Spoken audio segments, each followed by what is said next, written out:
Vinsamlegast hugsið allt í alheiminum. Er það ekki dásamlegt? Þar eru jörðin, tunglið, sólin, Venus, Mars og ýmislegt fleira. Jafnvel bara himintunglin í kringum okkur eru ótrúleg. Með slíkum undraverðum sköpunarkrafti stofnaði Guð Síón.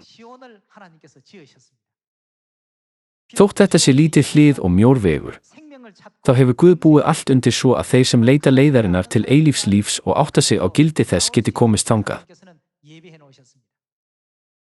Sú staðreynd að það er skapað af Guði gefur til kynna að það sé þegar meistaraverk. Sú staðreynd að það er boðið af Guði gefur til kynna að það sé þegar það verðmætasta og mesta. Hugsið þetta enn og aftur. Sannleikur nýja sáttmálans hefur svo dýrmætt og eilíft gildi í himnaríki. Hve dýrmætt það er að halda hvíldardaginn og hátíðirnar, jafnvel einu sinni. Ef það væri ekki dýrmætt, myndi Guð ekki krefjast þess. Í Biblíunni stendur, fyrst þér sem eru vond, hvað gefið þér börnum yðar?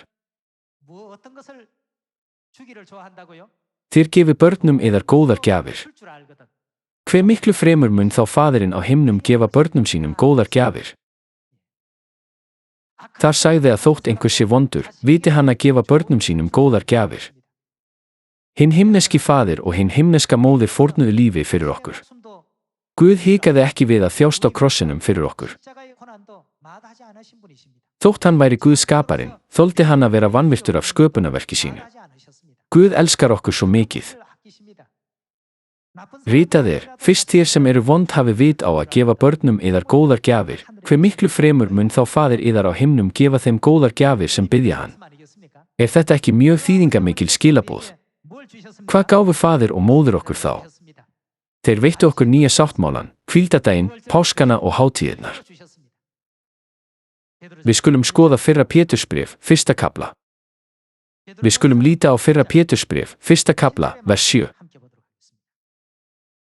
Það er til þess að trúfesti ykkar, langtum dýrmætari en forgengilegt gull, sem þó er reynt í eldi, geti orðið ykkur til lofs og dýrðar og heiðurs við opinberun Jesú Krists.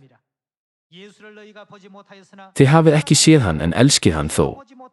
Þið hafið hann ekki nú fyrir augum ykkar en trúið samt á hann og fagnið með óumræðilegri og dýrlegri gleði þegar þið eruð að ná takmarki trúar ykkar, frelsun sálna ykkar.